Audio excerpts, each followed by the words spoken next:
제4장.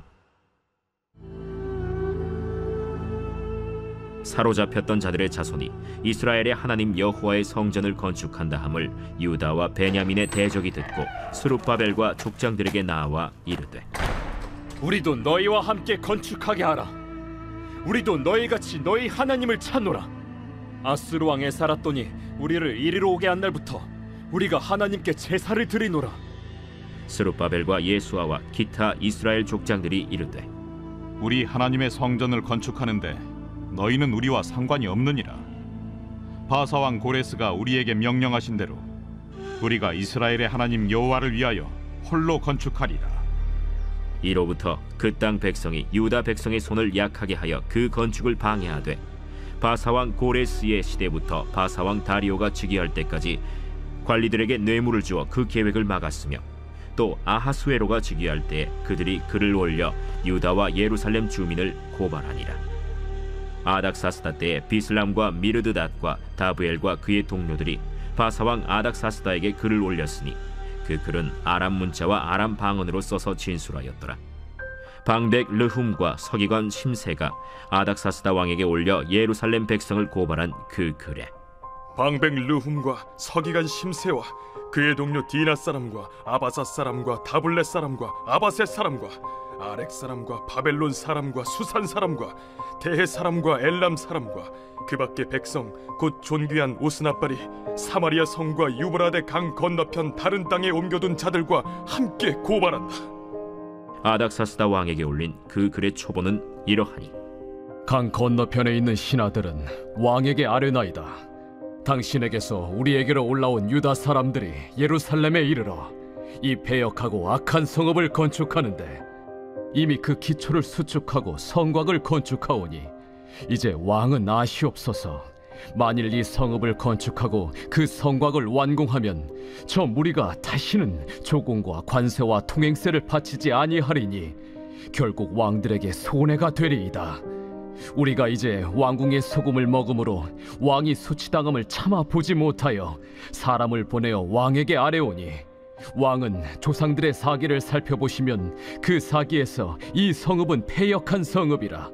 예로부터 그 중에서 항상 반역하는 일을 행하여 왕들과 각도에 손해가 든 것을 보시고 아실지라.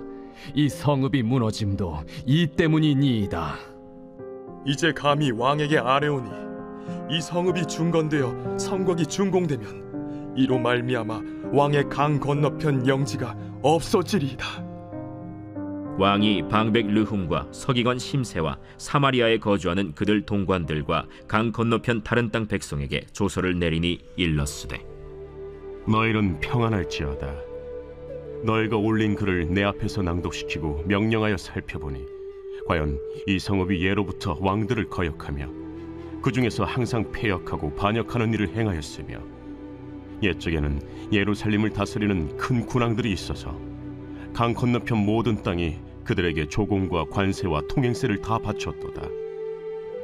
이제 너희는 명령을 전하여 그 사람들에게 공사를 그치게 하여 그 성을 건축하지 못하게 하고 내가 다시 조서 내리기를 기다리라. 너희는 삼가서 이 일에 게으르지 말라. 어찌하여 화를 더하여 왕들에게 손해가 되게 하랴. 아닥사스다 왕의 조서 초본이 르훔과 서기관 심세와 그의 동료 앞에서 낭독되매 그들이 예루살렘으로 급히 가서 유다 사람들을 보고 권력으로 억제하여 그 공사를 그치게 하니, 이에 예루살렘에서 하나님의 성전 공사가 바사왕 다리오 제2년까지 중단되니라. 제5장. 선지자들 곧 선지자 학개와 이또의 손자 스가랴가 이스라엘의 하나님의 이름으로 유다와 예루살렘에 거주하는 유다 사람들에게 예언하였더니, 이에 스알디엘의 아들 스룹바벨과 요사닥의 아들 예수아가 일어나 예루살렘에 있던 하나님의 성전을 다시 건축하기 시작하매 하나님의 선지자들이 함께 있어 그들을 돕더니, 그때에 유브라데강 건너편 총독 다뜨네와 스달 보스네와 그들의 동관들이 다 나와 그들에게 이르되, 누가 너희에게 명령하여 이 성전을 건축하고 이 성곽을 마치게 하였느냐 하기로 우리가 이 건축하는 자의 이름을 아뢰었으나 하나님이 유다 장로들을 돌보셨으므로 그들이 능히 공사를 막지 못하고 이 일을 다리오에게 아뢰고 그 답장이 오기를 기다렸더라. 유브라데강 건너편 총독 다뜨네와 스달보스네와 그들의 동관인 유브라데강 건너편 아바삭 사람이 다리오 왕에게 올린 글의 초본은 이러하니라. 그 글에 일렀으되 다리오 왕은 평안하옵소서. 왕께 아뢰옵나이다.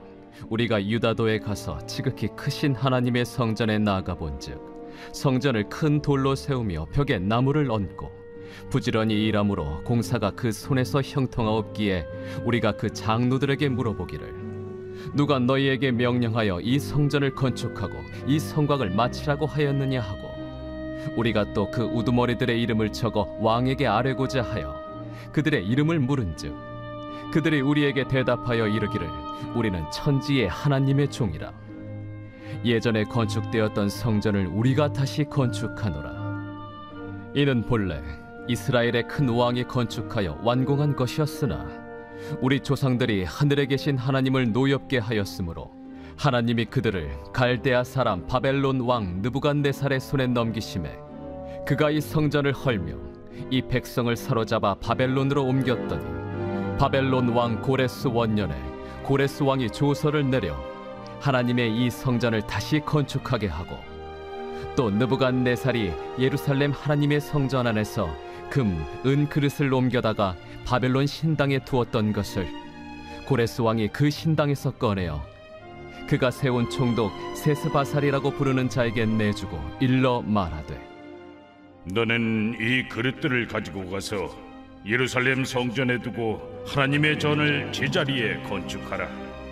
이에 이 세스바살이 이르러 예루살렘 하나님의 성전 지대를 놓았고 그때로부터 지금까지 건축하여 오나 아직도 마치지 못하였다 하였사오니 이제 왕께서 좋게 여기시거든 바벨론에서 왕의 보물 전각에서 조사하사 과연 고레스 왕이 조서를 내려 하나님의 이 성전을 예루살렘에 다시 건축하라 하셨는지 보시고 왕은 이 일에 대하여 왕의 기쁘신 뜻을 우리에게 보이소서 하였더라.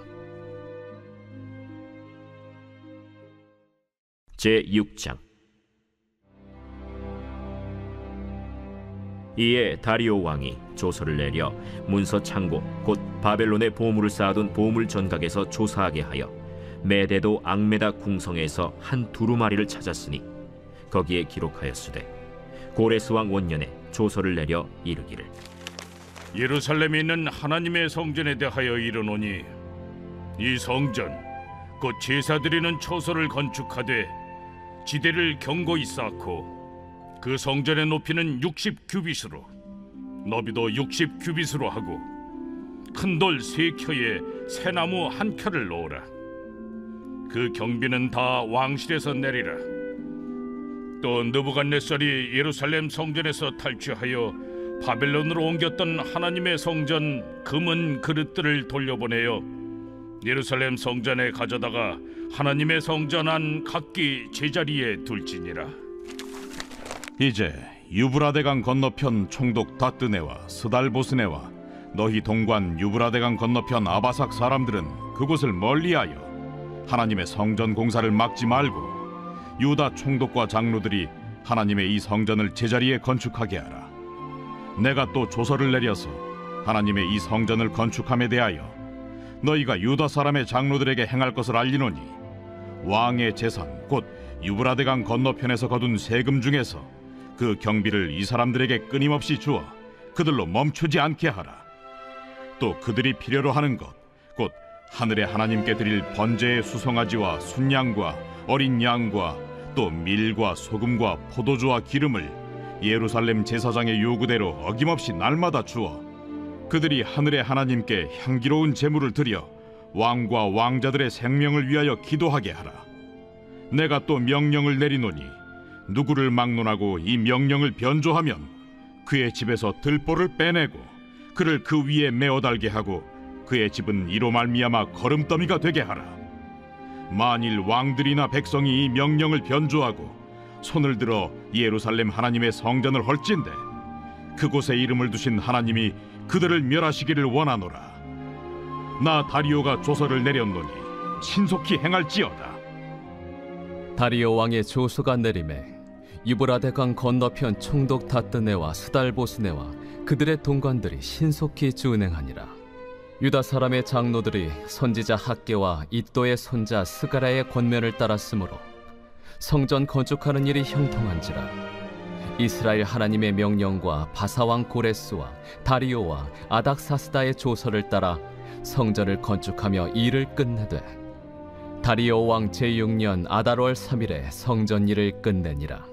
이스라엘 자손과 제사장들과 레위 사람들과 기타 사로잡혔던 자의 자손이 즐거이 하나님의 성전 봉헌식을 행하니 하나님의 성전 봉헌식을 행할 때에 수소 100마리와 순양 200마리와 어린 양 400마리를 드리고 또 이스라엘 지파의 수를 따라 순염소 12마리로 이스라엘 전체를 위하여 속죄제를 드리고 제사장을 그 분반대로 레위 사람을 그 순차대로 세워 예루살렘에서 하나님을 섬기게 하되 모세의 책에 기록된 대로 하게 하니라.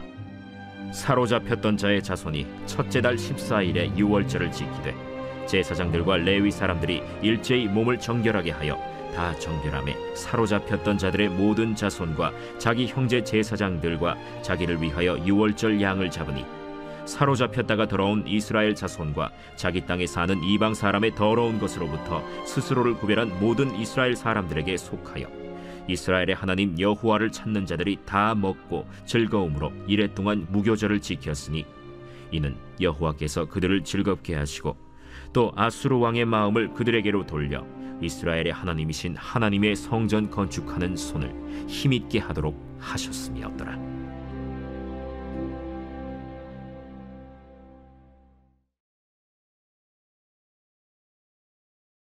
제8편 다윗의 시 인도자를 따라 깃딧에 맞춘 노래. 여호와 우리 주여, 주의 이름이 온 땅에 어찌 그리 아름다운지요. 주의 영광이 하늘을 덮었나이다. 주의 대적으로 말미암아 어린아이들과 젖먹이들의 입으로 권능을 세우시며 이는 원수들과 보복자들을 잠잠하게 하려 하심이니이다. 주의 손가락으로 만드신 주의 하늘과 주께서 베풀어 두신 달과 별들을 내가 보오니 사람이 무엇이기에 주께서 그를 생각하시며 인자가 무엇이기에 주께서 그를 돌보시나이까. 그를 하나님보다 조금 못하게 하시고 영화와 존귀로 관을 씌우셨나이다. 주의 손으로 만드신 것을 다스리게 하시고 만물을 그의 발 아래 두셨으니 곧 모든 소와 양과 들짐승이며 공중의 새와 바다의 물고기와 바닷길에 다니는 것이니이다. 여호와 우리 주여, 주의 이름이 온 땅에 어찌 그리 아름다운지요.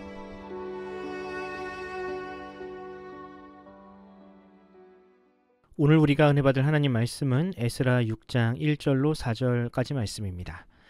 이에 다리오 왕이 조서를 내려 문서 창고 곧 바벨론에 보물을 쌓아둔 보물 정각에서 조사하게 하여 메데도 악메다 궁성에서 한 두루마리를 찾았으니 거기에 기록하였으되 고레스 왕 원년에 조서를 내려 이르기를 예루살렘에 있는 하나님의 성전에 대하여 이르노니 이 성전 곧 제사 드리는 처소를 건축하되 지대를 견고히 쌓고 그 성전의 높이는 60규빗으로 너비도 60규빗으로 하고 큰 돌 3켜에 새 나무 1켜를 놓으라. 그 경비는 다 왕실에서 내리라. 아멘. 오늘은 역사는 하나님의 걸작이다 라는 제목으로 하나님 말씀 전하겠습니다. 여러분은 그런 경험을 해보신 적이 있으십니까?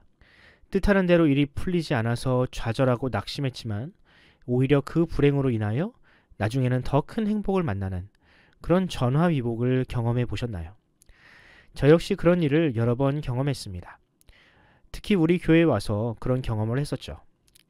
지금으로부터 7년 전 전교인 수련회를 은혜 가운데 마치고 돌아왔는데 갑자기 학교에서 우리가 쓰고 있는 모든 공간을 비우라고 통보해 왔습니다.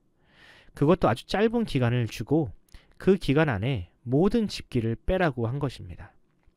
이 얼마나 청천벽력과 같은 이야기입니까? 최소한 1년, 아니 반년 전에라도 이야기를 해줘야 대책을 세우는데 불과 한두 달 안에 예배당을 빼서 원상복귀를 시켜놓으라고 하니 미치고 팔짝 뛸 노릇이었죠. 이건 그냥 교회가 망하라는 얘기나 마찬가지였습니다. 근처에 예배를 드리기 적당한 공간을 찾는 일도 어렵고 무엇보다 예산을 그 단기간에 만드는 일은 거의 불가능한 일이나 마찬가지였기 때문입니다.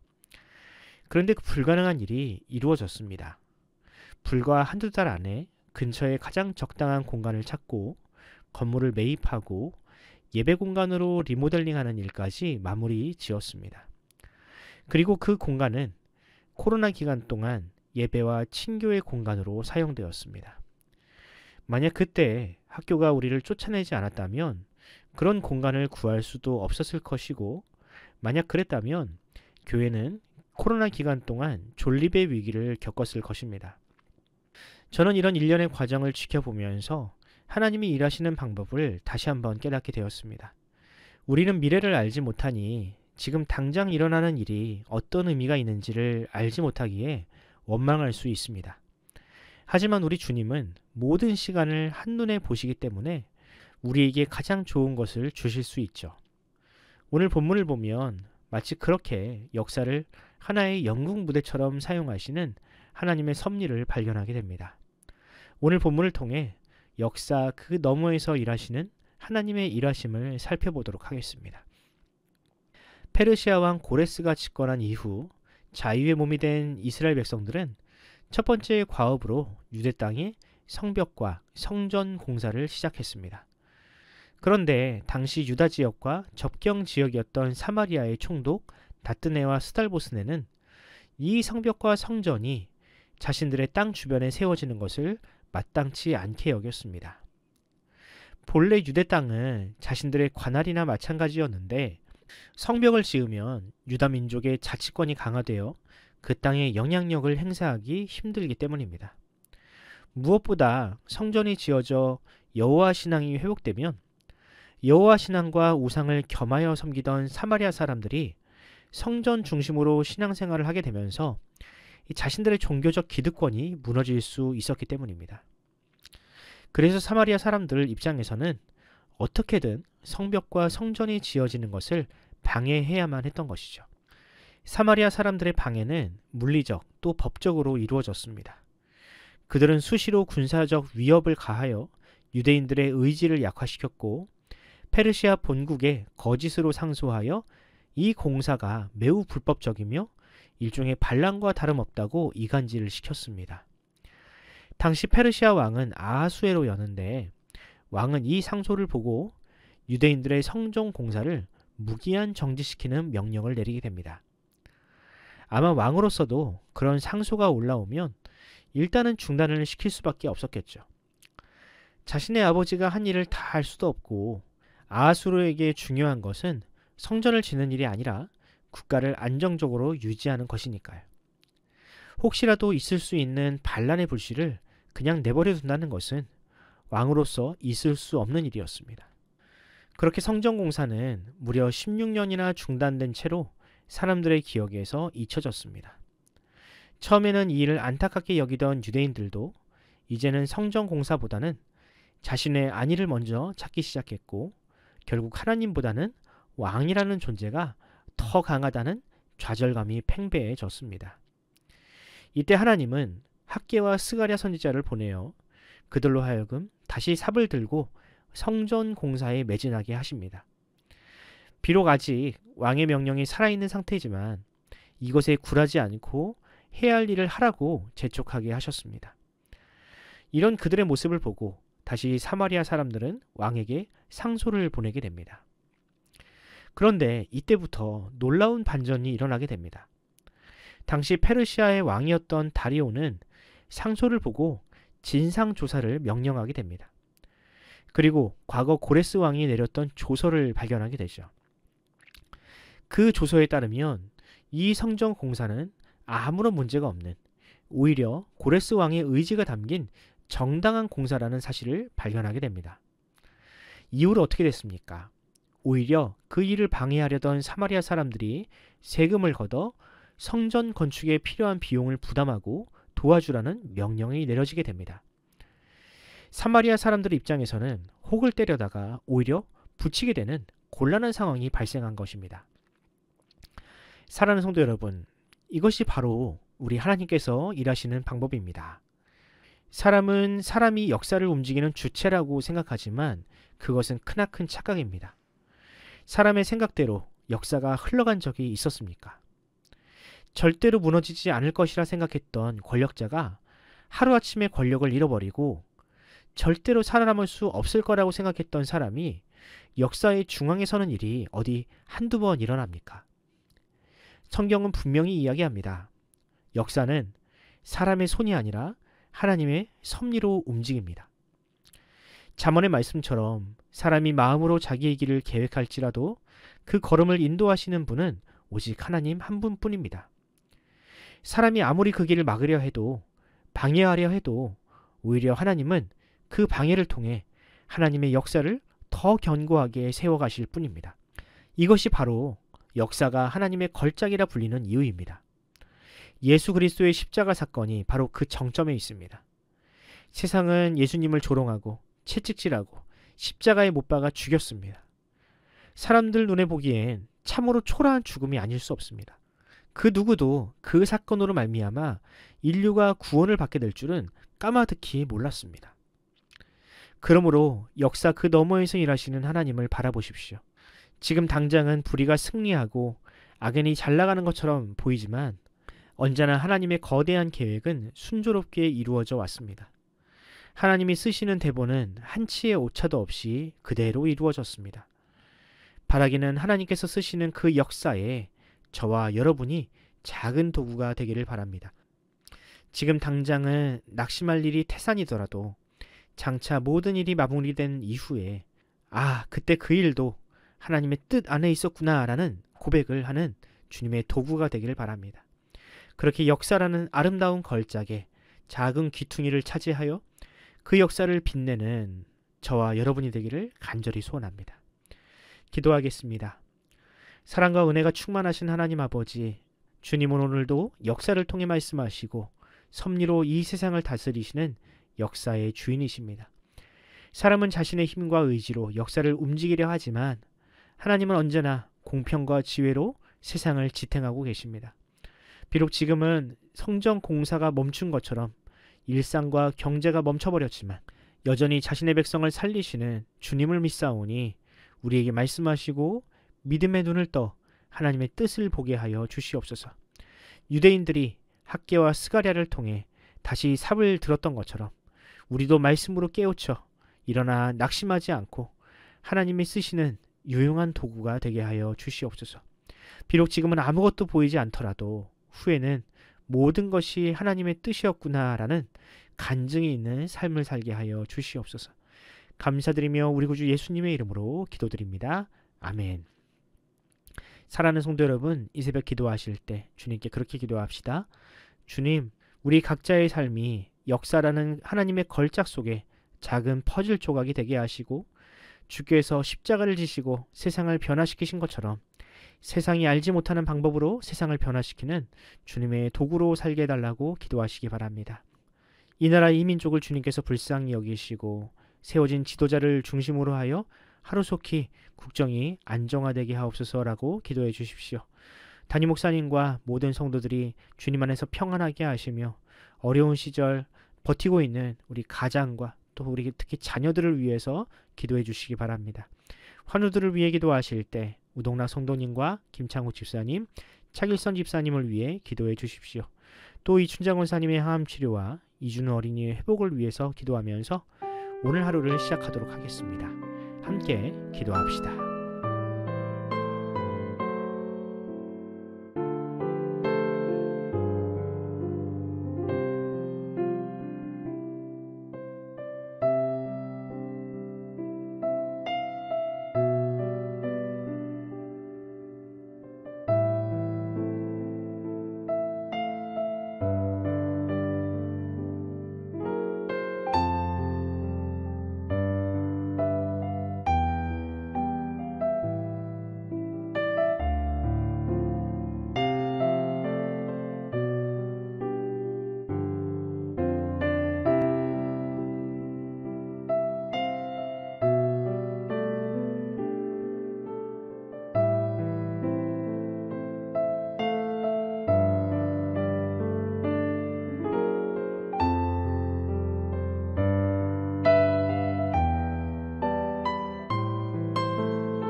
아멘.